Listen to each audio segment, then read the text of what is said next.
señal de mi productor, una vez más, darle las gracias a la gente que nos hace el favor, nos honra con su escucha.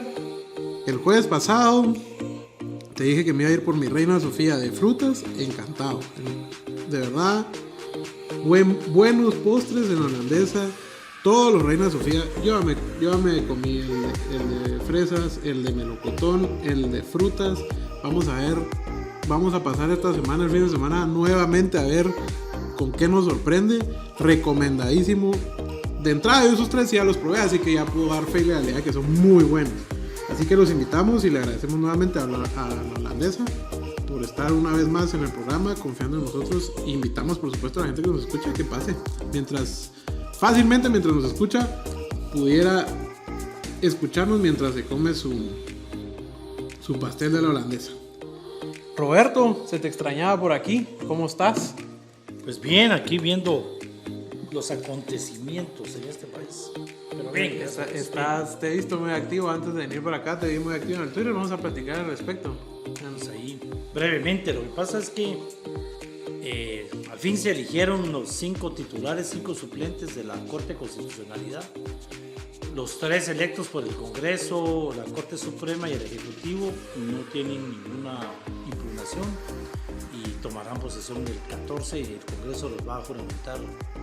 Ya sacó el acuerdo, pero los otros 2, uno electo por el colegio tiene amparos, tiene de todo y tendrá que resolver los procesos. Y contra Gloria Porras, electa en la Universidad de San Carlos, se destapó un viejo juicio que los exconstituyentes metidos en la asociación de dignatarios habían presentado y la Corte le dio trámite. Ahora lo tiene el Congreso, con la mala suerte para los derechistas que Mario Taracena fue electo por sorteo o designado por sorteo presidente de esa comisión. Hay que aclarar a la gente, al final vamos a darle vuelta al programa porque el productor insiste que las rapitas van de último, pero ya la estamos quemando, así que estamos quemando. Señor productor, será la próxima semana que así lo haremos. Pero esa sí es pura suerte porque es un sorteo tal cual. Sí. Como se canta la lotería, se sacan las bolitas de los Pero bingo es una tómbola, ¿verdad? Y ahí se sacan las 5 balotitas y la primera en salir, ese número de diputados es quien preside la comisión y le tocó a Mario Taracena. Mira qué interesante, cada diputado tiene un número. Cada diputado tiene un número, como en el colegio, por orden alfabético, ¿verdad? ¿Y vos qué número fuiste? El 2, como en el colegio, siempre había alguien con claro. A antes que el A lejos, ¿verdad? Y entonces le tocó a Mario Taracena y el presidente pues de esa comisión de investigación, una comisión pesquisidora, pues tiene un mes para dar su dictamen y en este caso lo que hicimos fue recordar que este juicio contra Gloria Porras fue interpuesto por estos exconstituyentes a cambio de una pensión vitalicia que nunca les cumplió Jimmy Morales. Nunca llenamos, porque no queríamos, los que estábamos en contra, un formulario que nos mandaron. Y después, a cambio de 5 millones de quetzales que aparecieron en el proyecto de presupuesto, pero cuando hicimos la denuncia, todo el mundo se les dejó ir encima a los diputados y tampoco lo metieron en el presupuesto. Encima de todo, pues fue una denuncia por gusto porque no lograron la plata. Denunciamos esto y se destapó los ataques a favor y en contra de estos exconstituyentes que metieron ante juicio contra Gloria Porras. De esos exconstituyentes entiendo que no están todos. O sea, es una asociación en la que no pertenecen todos. Porque te veo ahí discutiendo con tus excompañeros. Con los excompañeros constituyentes. Es que la Asociación de Dignatarios de la Nación, solo el nombre nunca nos gustó, porque la Asamblea Nacional Constituyente aprobó un acuerdo donde nos declaran dignatarios de por vida y defensores y promulgadores de la Constitución para el resto de nuestra vida. Entonces se creó una asociación de dignatarios, ahí estaban todos los constituyentes que quisieran. Poco a poco nos hemos ido saliendo todos porque siempre se ha usado esta asociación para conseguir empleos o tratar de hacer algún negocio. Nunca lo han logrado hasta el día de hoy. De hecho, los estatutos prohíben que reciban alguna donación o algún salario si no lo aprueba la Asamblea. Pero esta vez, encabezados por Guillermo Pérez Robles, que es el que la preside, pues un grupo pequeñito, no pasan de 10 los que presentaron esta demanda contra 2 magistrados de la CC a cambio de 2 temas que nunca les cumplieron. Y ahora pues se revivió, porque revivieron el antejuicio, entonces se revivió la denuncia. A mí lo que me sorprende es lo rapidito que está actuando el Congreso. Ayer incluso hasta 7 horas esperaron para aprobar el acuerdo de juramentación de los magistrados, etcétera. Después de que dejaron pasar un año, parece que ahora les surge. Ya lo habíamos explicado aquí, entendemos por qué les surge. Lo dije en el programa pasado y lo voy a decir aquí también. Una corte que apesta a Gustavo Alejos y a Zuri Ríos. Más de algún Alejo celebró la integración de esta corte. Bueno, es público y se ha denunciado en los medios de comunicación que la magistrada electa por el Congreso de la República es quien ha defendido a Felipe Alejos en sus antejuicios, quien no ha dejado que pasen los antejuicios. Así de concreto es la denuncia, ¿verdad? Y que por eso es que fue electa en agradecimiento a cómo ha defendido a los diputados, declarando sin lugar los antejuicios en contra de ellos. Pero no es impugnable esta elección, o sea que ella ya es magistrada, ¿verdad? Y el suplente, que es Luis Rosales, Huicho Rosales, que es actualmente un diputado del partido de Zuri Ríos, porque renunció, ya le aceptaron la renuncia. Contra él tampoco no hay nada. Él es un diputado fiel al general Ríos Montt, fiel a lo que antes era el FRG, fiel a sus principios. La crítica es que no se vio electo un diputado, pero es una persona que no tiene tachas, en todo caso, que pudieran permitir la impugnación. Y tampoco es impugnable ni Leila Lemus y su suplente, ni mucho menos Roberto Molina Barreto y su suplente electos por la Corte Suprema de Justicia, ¿verdad? Pero el Congreso no debió haber aprobado un acuerdo para la exposición solo a ellos 3, porque con Moto, que tenía temas pendientes, sacaron el acuerdo, lo juramentaron y nunca tuvo tomar posesión. Ellos debieron haber sacado el acuerdo, juramentar a los 5 y que no tomen posesión los que tengan temas pendientes, pero no ser tan evidentes de hacer un acuerdo solo para los 3 que a ellos les interesa, ¿verdad? Más claro no puede estar el agua, pues. Eso es evidente, quien lo quiere entender, que lo entienda. Ya lo tratamos de explicar aquí, no en uno, sino en varios programas, cuál es la importancia de la Corte, cuál es la importancia de esto. Celebraron en Mariscal Zavala la integración de esta Corte y me verás volver, dice la canción, así que los volveremos a ver, los veremos salir y habrá que, ¿cómo es que se llama? Habrá que, ya lo dije yo, habrá que ver de qué manera pasan estos 5 años, ¿va? Y prepararse para las próximas elecciones que vienen. Ya eran unas rapiditas, ya salimos de ellas. Vamos a entrarle al tema se cumplió un año del COVID, aparentemente un año del COVID en Guatemala este mes. Y más que hacer un análisis sobre la enfermedad, un análisis científico sobre la enfermedad, porque ni Roberto ni yo somos médicos ni científicos, sí hay mucho que esclarecer sobre cómo ha evolucionado y qué decisiones de gobierno se han tomado para erradicar, si es que se busca erradicar. A mí no me queda del todo claro en realidad. Y así que, de primas a primeras, en entradas generales, hace un año salía el presidente diciendo que ahí se reportaba el primer caso de COVID, un caso de COVID que, por cierto, una agencia de viajes que se dedica a sacar paquetes para ir a ver el Clásico Español de un familiar mío es el primero que se reporta, y desde ahí desencadena en que en las semanas siguientes sale el presidente a decir se cierra todo. Y esta es la primera pregunta, Roberto. ¿A qué atiende que 2 días después sale el mismo presidente a decir siempre no se cierra todo, sino que se cierra solo cierta parte? Había un gran debate, me recuerdo yo, entre que dejaba abiertas las textileras y las maquilas, y entonces cuando te volteas a ver cómo está registrado, no vamos a decir marcas, pero todas las empresas de las familias que históricamente han sido poderosas en Guatemala, todas están registradas como maquilas. ¿Qué pasa? ¿Qué pudo haber pasado esos 2 días? Que sale un presidente fijo, rotundo en su postura y luego sale titubeante en su misma postura. Bueno, lamentablemente tenemos que reconocer, y son los ataques que nos hacen a todos los que hemos hecho política, los que nos declaramos política, los que hemos estado en cargos públicos. Aquí el sistema está totalmente colapsado, totalmente corrupto, es una anarquía total, y en donde los grupos más fuertes velan por sus intereses y en donde los presidentes y la mayoría de funcionarios llegan a ocupar esos puestos totalmente comprometidos con sus financistas, con sus partidos políticos, y esto hoy en día pues se destapa cada vez más, se evidencia cada vez más, y entonces cuando el presidente toma esta medida, indiscutiblemente empieza a recibir llamadas de las personas que dicen vamos a quebrar, ¿cómo se te ocurre tomar esas medidas extremas?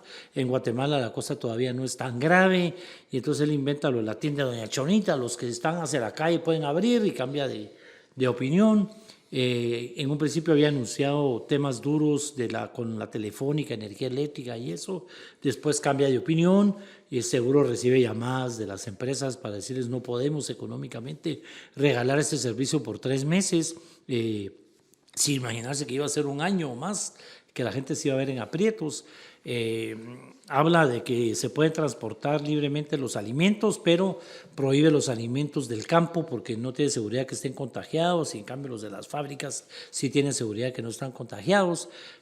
Somos el único país donde se cierran más temprano los restaurantes que los bares, todavía hoy en día. Realmente las medidas que el presidente toma lo que causaron fue un desprestigio total en él, una falta de credibilidad total, y hoy en día lo que hay es eso. Con mucha sinceridad, el problema es no sabemos realmente cuántos contagiados hubo, no sabemos realmente cuánta gente murió, no sabemos realmente cuántos invirtió.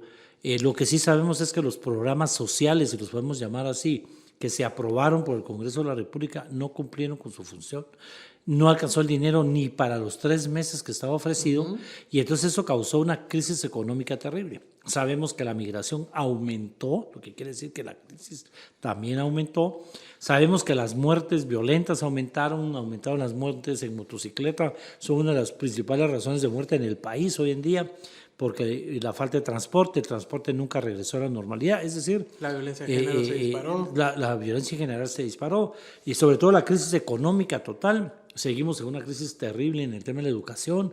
El presidente abre y hace que todo el mundo gaste en uniformes, en bus, en todo lo demás, y después vuelve a cerrar. Las escuelas públicas tenemos que aceptar que no tienen energía eléctrica, luz, internet. Los maestros mismos no hay capacidad no tienen una para notebook, el sistema híbrido. algo, exacto. Ni siquiera recibiendo 2 horas de clases a través de los canales nacionales, que no son nacionales en realidad, es Canal 3, 7, 11 y 13, que son más nacionales porque tienen intereses ahorita que todos están perseguidos juntos. Por eso es que están aliados, pues, pero en realidad no es que sean nacionales, sino que tienen un dueño. Ese dueño es Ángel González y su esposa, que está pues señalada de actos de corrupción acá, y eso los une hoy en día. Vamos por partes, porque te me adelantaste a todo lo que está mal y pareciera que difícilmente es complicado. Yo me recuerdo las primeras 2 semanas, leer cómo la gente estaba ilusionada, que hablaban de un tema. Yo soy bien religioso y no lo estoy diciendo esta broma, pero así fue. Decían que era una bendición que justo en este momento hubiéramos tenido un doctor que nunca ejerció, por cierto, que hubiéramos tenido un doctor como presidente y que hayamos que tener. Pasamos de la postura súper cerrada a la postura siempre de privilegios. Una postura que se ha mantenido a lo largo. Ya lo decía, lo hemos visto con unos sí pueden, otros no pueden. Si yo no puedo, pero aquí te doy la llave para que te convirtas. Centros, abarroterías vendiendo cosas de supermercado para poder estar abiertos, etcétera, etcétera.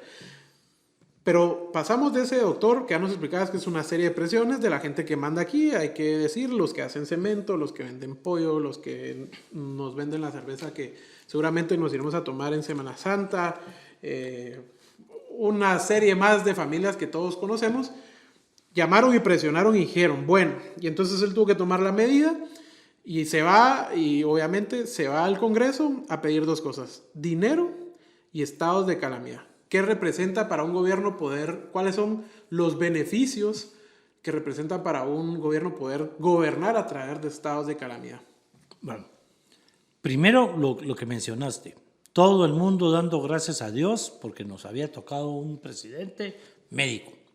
Con el tiempo descubrimos que nunca ejerció la medicina, que no conoce nada en el tema de salud pública, que una cosa es ser médico y otra cosa es conocer de salud pública, y empieza a tomar medidas que copia de otros países, porque las medidas que se tomaron en Guatemala eran copia de las que se tomaron en otros países, pero sin la fuerza, sin la fortaleza y sobre todo con la seguridad y con el mando en que se debieron haber tomado como se tomaron en otros países.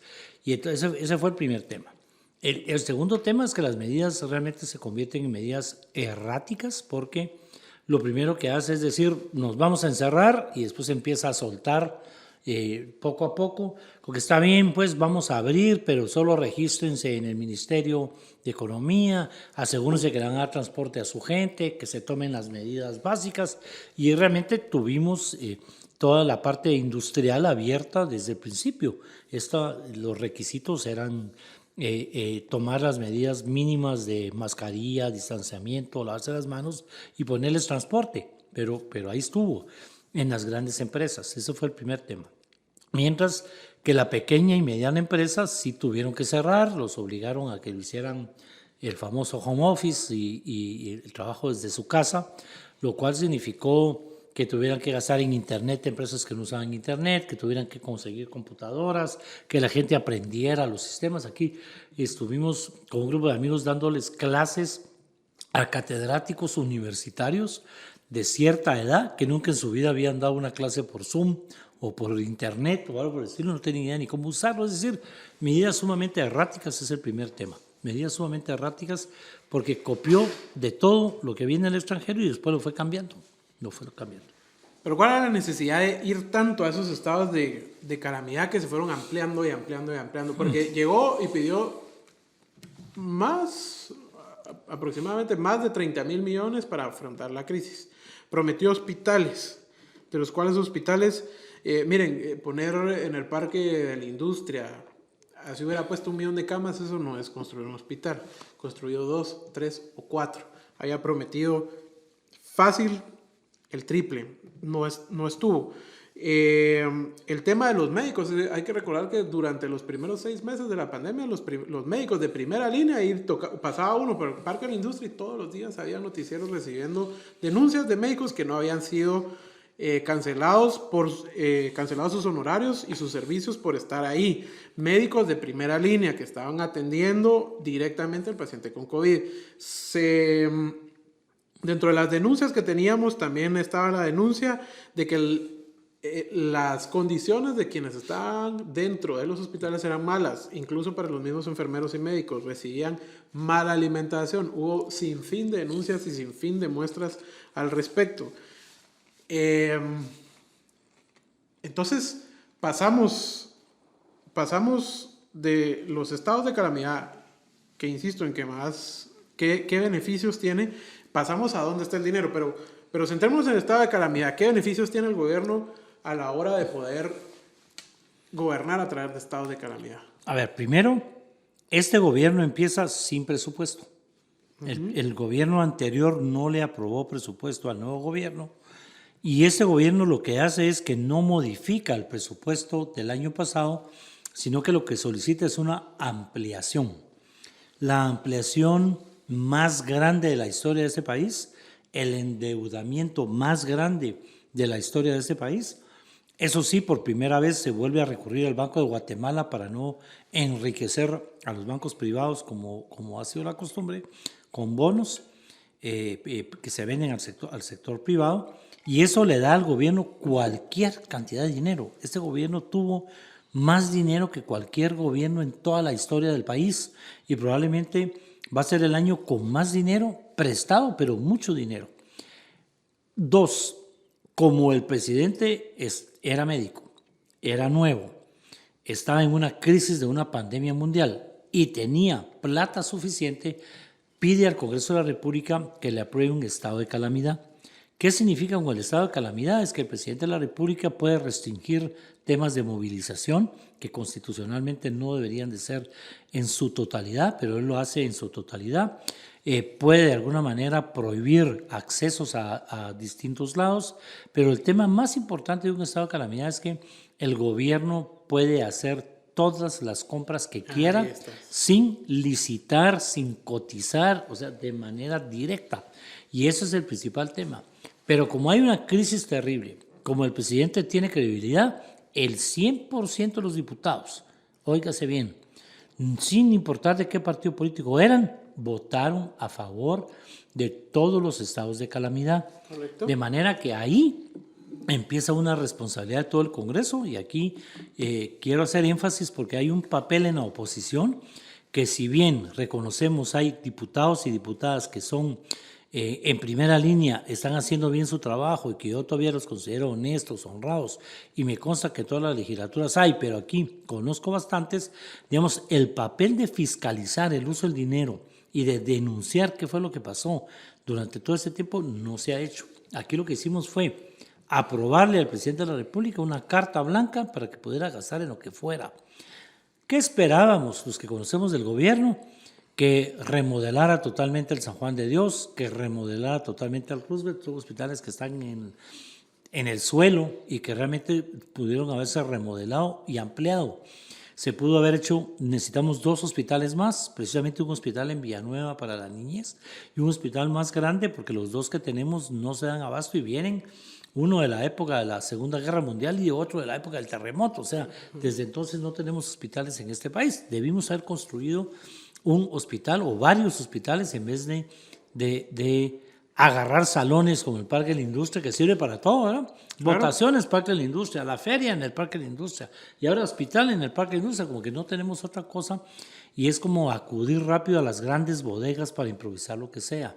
Y ese fue, digamos, el primer grave error, no usar el dinero para construir temas, para construir cosas que nos sirvan para siempre, sino que en chapuces como lo hacemos toda la vida, que no sirvieron y que no nos van a volver a servir.